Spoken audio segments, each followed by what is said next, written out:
നമ്മൾ 10ാം ക്ലാസ്സുകാരുടെ ബയോളജിയാണ് എടുക്കണത്. Biology 3rd chapter chemical messages for homeostasis ആണ്. സമസ്ഥിതിക്കായിട്ടുള്ള രാസസന്ദേശങ്ങൾ. അതില് നമ്മൾ പഠിക്കുന്ന പേജ് നമ്പർ 46 പറയുന്നത്.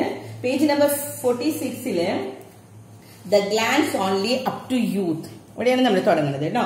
The glands only up to youth. യൂത്തില് എന്താണ് സംഭവിക്കുന്നത്? യൗവനകാലം വരെ മാത്രമുള്ള ഒരു ഗ്രന്ഥി ഉണ്ട്. നമ്മുടെ ഓരോ ഗ്രന്ഥികളും നമ്മുടെ ശരീരത്തിലുള്ള നമ്മുടെ പാൻക്രിയാസ് ഗ്രന്ഥി, തൈറോയ്ഡ് ഗ്രന്ഥി, ഓരോന്നിനെയും കുറിച്ച് പഠിച്ചു. ഇപ്പൊ നമ്മൾ പറയാണ് ഈ ഒരു ഗ്രന്ഥി നമ്മൾ എന്താണ് തൈമസ്. ഈ തൈമസ് എന്ന് പറയുന്ന ഗ്രന്ഥി യൗവനകാലം വരെ മാത്രമേ ഉണ്ടാവുള്ളൂ എന്ന്. മാറല്ലിന് പിന്നിലായിട്ട് സ്ഥിതി ചെയ്യുന്ന അന്തസ്രാവി ഗ്രന്ഥിയാണ് തൈമസ്. അപ്പൊ എവിടെയാണ് ഇത് സ്ഥിതി ചെയ്യുന്നത്?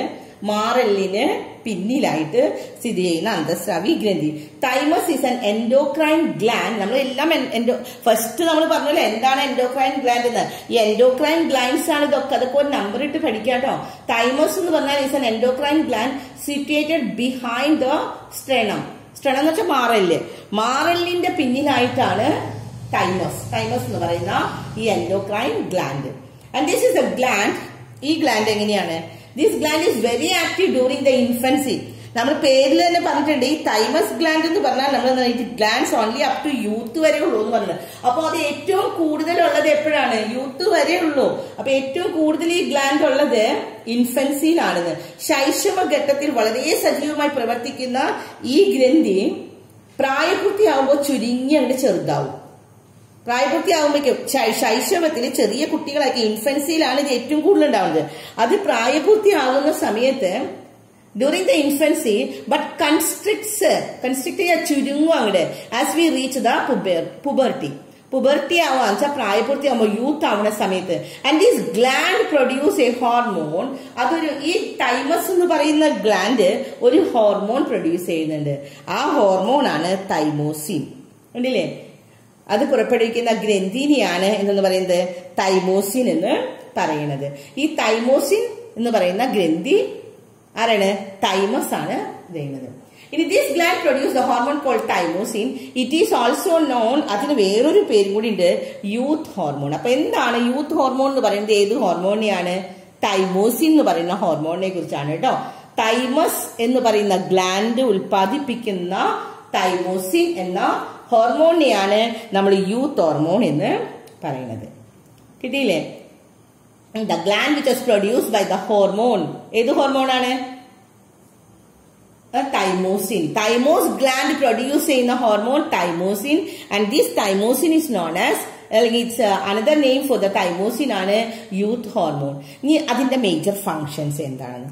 The major function of this gland, ഈ തൈമസ് ഗ്ലാൻഡിന്റെ ഫങ്ഷൻ എന്താണെന്ന് വെച്ചാൽ is to control the activities and maturation of T lymphocytes which help to impart immunity. Immunity power, ശരീരത്തിലെ രോഗപ്രതിരോധ പ്രവർത്തനങ്ങളെ സഹായിക്കുന്നതാണ് T ലിംഫോസൈറ്റുകൾ.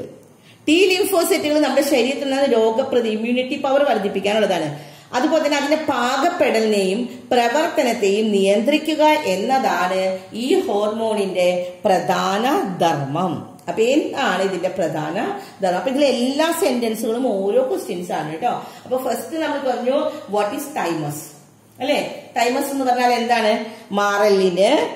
Thymus is an endocrine gland situated behind the sternum. മാറല്ലിന്റെ പിന്നിലായിട്ട് സ്ഥിതി ചെയ്യുന്ന ഒരു ഗ്ലാൻഡ് ആണ് തൈമസ് ഗ്ലാൻഡ്. ഈ തൈമസ് ഗ്ലാൻഡ് എപ്പോഴാണ് നമ്മൾ കാണുന്നത്? It is very active during the infancy and in the when we reach the puberty, in the യൂത്തിലാവുന്ന സമയത്താണ്.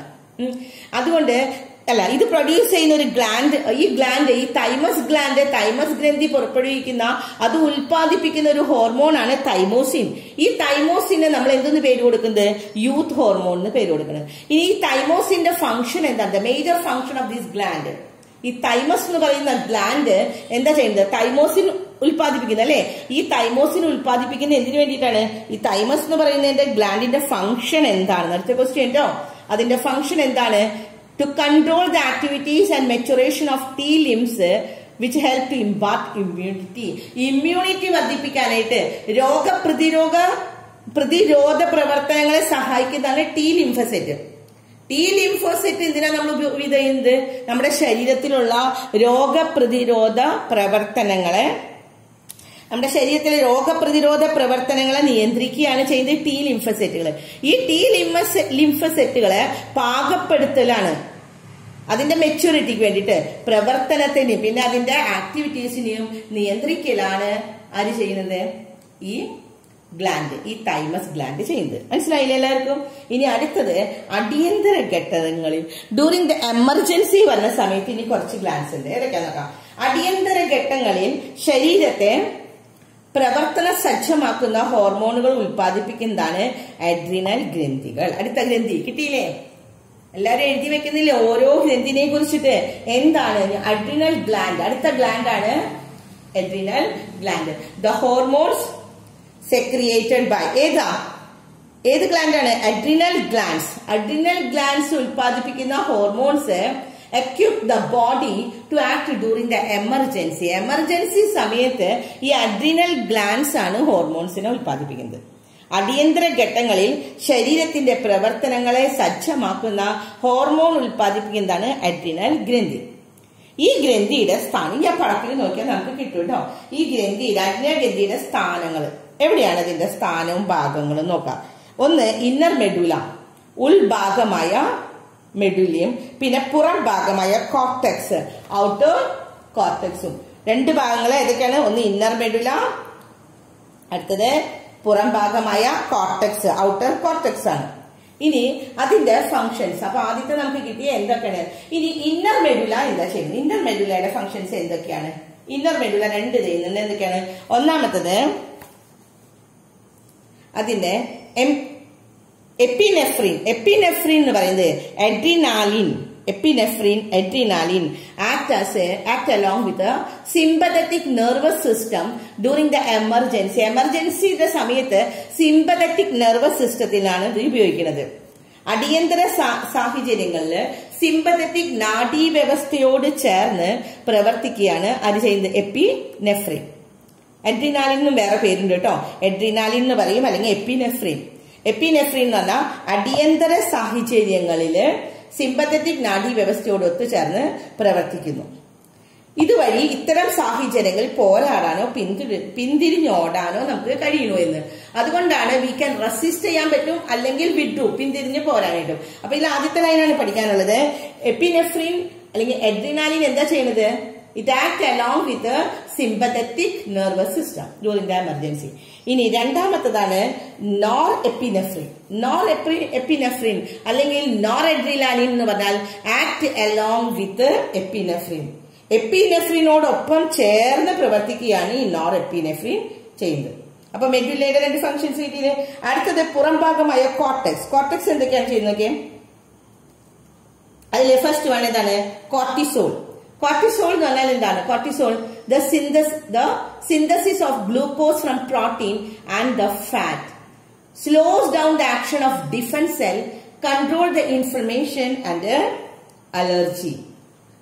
എന്താണ്? മാംസം, കൊഴുപ്പ് എന്നിവയിൽ നിന്ന് ഗ്ലൂക്കോസ് നിർമ്മിക്കുകയാണ് ചെയ്തത്. മാൻഡേറ്റ് അല്ല, അങ്ങനെ എന്താ ചെയ്യുന്നത്? സിന്തസിസ് ഓഫ് ഗ്ലൂക്കോസ് ഫ്രം ഗ്ലൂക്കോസിനെ സിന്തസിസ് ചെയ്യുക, പ്രൊഡ്യൂസ് ചെയ്യാണ്. എവിടെ നിന്നാണ്? From the protein and fat. പ്രോട്ടീനുകളിൽ നിന്നും ഫാറ്റിൽ നിന്നും മാംസത്തിൽ നിന്നും കൊഴുപ്പിൽ നിന്നും ഗ്ലൂക്കോസിനെ വലിച്ചെടുക്കുകയാണ് ഉണ്ടാക്കുകയാണ് ചെയ്യുന്നത്. ആക്ഷൻ ദ ഡിഫൻസ് സെൽസിന് പിന്നെ എന്തുകൂടി ചെയ്യുന്നുണ്ട്? പ്രതിരോധ കോശങ്ങളിലെ പ്രവർത്തനം, പ്രതിരോധ കോശത്തിന് മന്ദീഭവിക്കുകയും ചെയ്യും. പിന്നെ ശരീരത്തിന് വീക്കം അല്ലെ, ശരീരം എന്താണ്? Control the inflammation. ഇൻഫ്ലമേഷൻ എന്ന് വെച്ചാൽ നീര് വീക്കം എന്ന് പറയുന്നത്. പിന്നെ അലർജി, ഇവയൊക്കെ ഇല്ലാതാക്കാനായിട്ട് ആരാ ചെയ്യുന്നത്? കോർട്ടിസോൾ ആണ്. അപ്പൊ കോർട്ടിസോൾ വെച്ചാൽ പെട്ടെന്ന് നമ്മുടെ ശരീരത്തില് അർജന്റായിട്ട് ഉപയോഗിക്കുന്നതാണ് അല്ലെ. അപ്പൊ കോർട്ടിസോൾ എന്ന് പറഞ്ഞ ഹോർമോൺ എന്താ ചെയ്യുന്നത്? ഗ്ലൂക്കോസിനെ മാംസം, കൊഴുപ്പ്, ഫാറ്റിൽ നിന്നും പ്രോട്ടീനിൽ നിന്നൊക്കെ ഗ്ലൂക്കോസിനെ സെക്രിയേറ്റ് ചെയ്ത് അതിനെ സിന്തസൈസ് ചെയ്തിട്ട് and it slow down the actions of defence cell, പ്രതിരോധ കോശങ്ങളുടെ പ്രവർത്തനങ്ങളെ ഒന്ന് മന്ദീഭവിപ്പിക്കും. എന്നിട്ട് ശരീരത്തിൽ എന്താണ്? വീക്കം, അലർജി എന്നിവയൊക്കെ ഇല്ലാണ്ടാക്കും. ഇനി അടുത്തതാണ്, രണ്ടാമത്തതാണ് ആൽഡോസ്റ്റിറോൺ. എന്താണ് ആൽഡോസ്റ്റിറോൺ ചെയ്യുന്നത്? Aldosterone maintain the salt water level by acting in kidneys. കിഡ്നിയിലാണ് വർക്ക് ചെയ്യുന്നത് കേട്ടോ.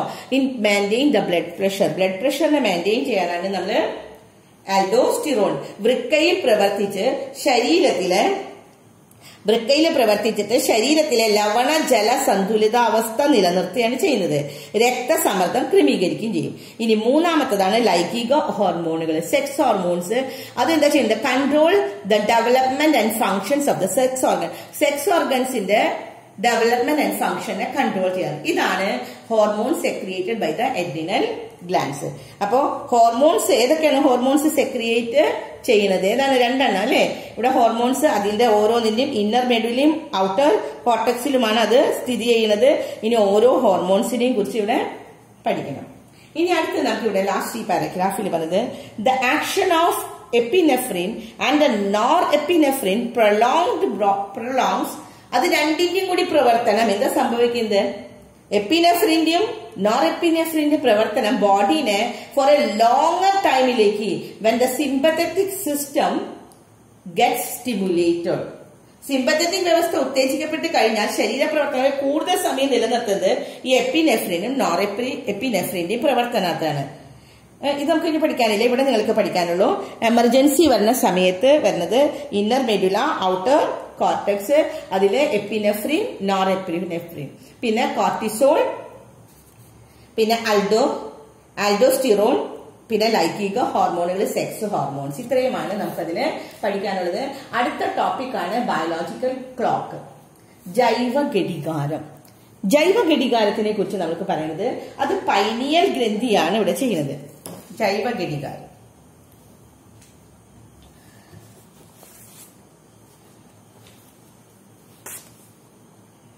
കണ്ടില്ലേ എല്ലാവരും? ബയോളജിക്കൽ അവിടെ ഒരു പടം കൊടുത്തിട്ടുണ്ട്. നമ്മുടെ ബ്രെയിനിന്റെ ഇവിടെ എന്താണ് പൈനിയൽ ഗ്ലാൻഡ് എവിടെയാണെന്നാണ് പറഞ്ഞിരിക്കുന്നത്. എവിടെയാണ് പൈനിയൽ ഗ്രന്ഥി എന്ന് നോക്കി. താളാത്മകമായ ശാരീരിക പ്രവർത്തനത്തിന് ഉദാഹരണമാണ്. നമ്മുടെ ശാരീരിക പ്രവർത്തനം നല്ല താളാത്മകമാണെങ്കിൽ നമുക്കറിയാം നമ്മുടെ ഉറക്കം ഉണരലൊക്കെ ശരിക്കും ഉറങ്ങാൻ പറ്റുക, ശരിക്കും ഉണരുക, അത് നല്ലൊരു ലക്ഷണമാണ് അല്ലെ. അപ്പൊ താളാത്മകമായിട്ടുള്ള ശാരീരിക പ്രവർത്തനത്തിന് ഉദാഹരണമാണ് ഉറക്കവും ഉണരലും. ഇത്തരം പ്രവർത്തനങ്ങൾ നിയന്ത്രിക്കുന്നതാണ് മസ്തിഷ്കത്തിന്റെ മധ്യഭാഗത്തായി കാണപ്പെടുന്ന നമ്മുടെ മസ്തിഷ്കത്തിന്റെ മധ്യഭാഗത്തുള്ളിൽ നടുക്കായിട്ടാണ് പൈനിയൽ ഗ്രന്ഥി. ഇത് പൈനിയൽ ഗ്രന്ഥി ഉൽപ്പാദിപ്പിക്കുന്ന മെലാറ്റോണിൻ എന്ന ഹോർമോൺ ആണ്. അതിലെ മെലാറ്റോണിൻ കേട്ടോ. അപ്പൊ പൈനിയൽ ഗ്രന്ഥി എവിടെയാണ്? ബ്രെയിനിലെ മസ്തിഷ്കത്തിന്റെ നടുക്കായിട്ട് പൈനിയൽ ഗ്രന്ഥി. ഈ പൈനിയൽ ഗ്രന്ഥി അടുത്ത ഗ്രന്ഥി കിട്ടിയില്ല എല്ലാവർക്കും. അടുത്ത ഗ്ലാൻഡ് ആണ് പൈനിയൽ ഗ്ലാൻഡ്. ഓരോ ഗ്ലാൻഡും അടയാളപ്പെടുത്താൻ ഞാൻ പറഞ്ഞിട്ട് എഴുതി വെക്കാം. ഓരോന്നും അവസാനം എല്ലാം കിട്ടണം. എത്ര ഗ്ലാൻഡ്സ് നമ്മൾ പഠിച്ചു നമുക്കറിയണം. അപ്പൊ അടുത്തതാണ് പൈനിയൽ ഗ്ലാൻഡ്. ഈ പൈനിയൽ ഗ്ലാൻഡില് എന്താ ചെയ്യുന്നത്? ഏതാ ഉൽപ്പാദിപ്പിക്കുന്നത്? മെലാറ്റോണിൻ ആണ്. ഇങ്ങനെ ഉൽപ്പാദിപ്പിക്കുന്ന ഈ മെലാറ്റോണിൻ ഹോർമോണാണ് ദൈനംദിന പ്രവർത്തനങ്ങളുടെ താളക്രമം പാലിക്കുന്നതിന് നമ്മളെ സഹായിക്കുന്നത്. രാത്രി കാലങ്ങളിൽ മെലാറ്റോണിന്റെ ഉൽപാദനം കൂടുതലായിരിക്കും. പകലാണെങ്കിൽ മെലാറ്റോണിൻ കുറവാണ്. രാത്രി മെലാറ്റോണിൻ ഉൽപാദനം കൂടും. ഈ മെലാറ്റോണിന്റെ സാന്നിധ്യമാണ് ഉറക്കത്തെയും ഉണർവിനെയും സ്വാധീനിക്കുന്നത്. പ്രത്യേകിച്ച് മനസ്സിലായോ? അപ്പൊ ഇത്രയും അതിന് പഠിക്കാനുള്ളൂ. എന്താണ് ബയോളജിക്കൽ ക്ലോക്ക് എന്ന് പറയുന്നത്? Sleeping and waking. ഒരു ക്ലോക്ക് നമ്മൾ എന്തിനാ വിളിക്കുന്നത്? ശരി സമയത്തിന് ഓരോന്ന് ചെയ്യാനായിട്ട് അല്ലെ. അപ്പോ സ്ലീപ്പിംഗ് ആൻഡ് വേക്കിംഗ്, ഉറങ്ങുന്നതും ഉണരുന്നതും, അതൊരു റിതമിക് ബോഡി ആക്ടിവിറ്റീസ് ആണ്. ശരിക്കും നല്ല താളാത്മകമായിട്ട് നല്ല ആരോഗ്യമുള്ള നല്ല സുഖം. നമ്മുടെ ആരോഗ്യത്തിന് ഒരു കുഴപ്പമില്ലെങ്കിൽ നമുക്ക് ശരിക്കും ഉറങ്ങാനും ശരിക്കും ഉണരാനും സാധിക്കും. This kind of activities control ചെയ്യുന്നതാണ് ഇതേത് ഗ്രന്ഥിയാണ്? പൈനിയൽ ഗ്രന്ഥി, പൈനിയൽ ഗ്ലാൻഡ് ആണ്. ഈ പൈനിയൽ ഗ്ലാൻഡ് സെക്രിയേറ്റ് ചെയ്യുന്ന ഹോർമോൺ ആണ് മെലാറ്റോണിൻ ആണ് കേട്ടോ. ഈ മെലാറ്റോണിൻ ആണ് ഇവിടെ ചെയ്യുന്നത്. ഈ മെലാറ്റോണിൻ ആണ് രാത്രി ഉറങ്ങാനും പകല് നമുക്ക് ഉണരാനും ഒക്കെ സഹായിക്കുന്നത്. അപ്പൊ മെലാറ്റോണിന്റെ പ്രവർത്തനങ്ങൾ എന്താണെന്ന് പറഞ്ഞു. മെലാറ്റോണിൻ എന്താ ചെയ്യുന്നത്? The production of last time നോക്കണം കേട്ടോ. The production of melatonin is high at night. രാത്രി കൂടുതലും, ലോ ഡ്യൂറിംഗ് ദ ഡേ. കിട്ടിയില്ല? അപ്പൊ ഇത്രയും അതിൽ പഠിക്കാനുള്ളൂ. അപ്പൊ അടുത്ത ഗ്രന്ഥിയാണ്, അടുത്ത ഗ്ലാൻഡ് ആണ് എന്താണ്? Pineal gland. And where the pineal gland is situated. Pineal gland പഠിക്കുക. ഈ പൈനിയൽ ഗ്ലാൻഡ് എവിടെയാ സിറ്റുവേറ്റ് ചെയ്യുന്നത്? ഈ ബ്രെയിനിന്റെ മസ്തിഷ്കത്തിന്റെ നടുക്കായിട്ട് മിഡിലായിട്ട് അതിന്റെ സെന്ററിലാണ് നമുക്ക് എന്ത് ചെയ്യുന്നത്? Pineal gland, centre of the brain. അതിന്റെ പൊസിഷൻ ഓരോന്നിന്റെയും നമ്മൾ പൊസിഷൻസ് പറയുന്നുണ്ട് കേട്ടോ. അതുപോലെ ബ്രെയിനിന്റെ സെന്ററിലാണ് പൈനിയൽ ഗ്ലാൻഡ്. അത് ഉൽപ്പാദിപ്പിക്കുന്നതാണ് എന്ത്? മെലാറ്റോണിൻ. ഈ മെലാറ്റോണിൻ ആണ് നമുക്ക് ഉറക്കം ഉണരലും ഒക്കെ ചെയ്യുന്നത്. ഇനി അത് എപ്പോഴാണെന്ന് പറഞ്ഞു? ഹൈയിൽ കിടക്കുന്നത്. Melatonin is high at night. പകല് അല്ല, മെലാറ്റോണിന്റെ സാന്നിധ്യം ഉറക്കത്തെയും ഉണരത്തെയും സ്വാധീനിക്കുന്നു. മെലാറ്റോണിൻ എപ്പോഴാണ്? രാത്രി കാലങ്ങളിൽ ഉൽപാദനം കൂടുതലാണ്, പകൽ സമയത്ത് കുറവുമാണ്. ഇനി അടുത്ത നമുക്ക് പഠിക്കാനുള്ളത് അടുത്ത ഗ്ലാൻഡ് നോക്കാം. വളർച്ചയ്ക്ക് പിന്നില്, വളർച്ചയ്ക്ക് എന്താ സംഭവിക്കുക? ഹോർമോൺ നിയന്ത്രണത്തിൽ നടക്കുന്ന പ്രവർത്തനത്തിനെയാണ് അടുത്ത ഗ്രന്ഥിയാണ് ഇവിടെ പിറ്റ്യൂട്ടറി ഗ്രന്ഥി. അടയാളപ്പെടുത്തിയോ? വളർച്ചയ്ക്ക് പിന്നിൽ ഉൽപ്പാദിപ്പിക്കുന്ന കേട്ടോ, വളരാനായിട്ട് വളർച്ചയ്ക്ക് പിന്നിൽ ഉൽപ്പാദിപ്പിക്കുന്ന ഗ്രന്ഥിയാണ് പിറ്റ്യൂട്ടറി ഗ്രന്ഥി. ഈ പിറ്റ്യൂട്ടറി ഗ്രന്ഥി ഘടനയും സ്ഥാനവും ഒക്കെ നമുക്കിവിടെ തന്നിട്ടുണ്ട്. കണ്ടില്ലേ? ദ പിറ്റ്യൂട്ടറി, ഈ ലൈൻ എഴുതിയാൽ മതി കേട്ടോ. രണ്ടാമത്തെ ലൈൻ അടയാളപ്പെടുത്താം. The pituitary glands produce the hormone responsible for growth. ഗ്രോത്തിന് ഉപയോഗിക്കുന്നതാണ്, വളർച്ചയ്ക്കാണ് പിറ്റ്യൂട്ടറി ഗ്ലാൻഡ്. ഇനി ആ പടത്തിലേക്ക് നോക്കാം. അതിലെന്തൊക്കെയാണ്?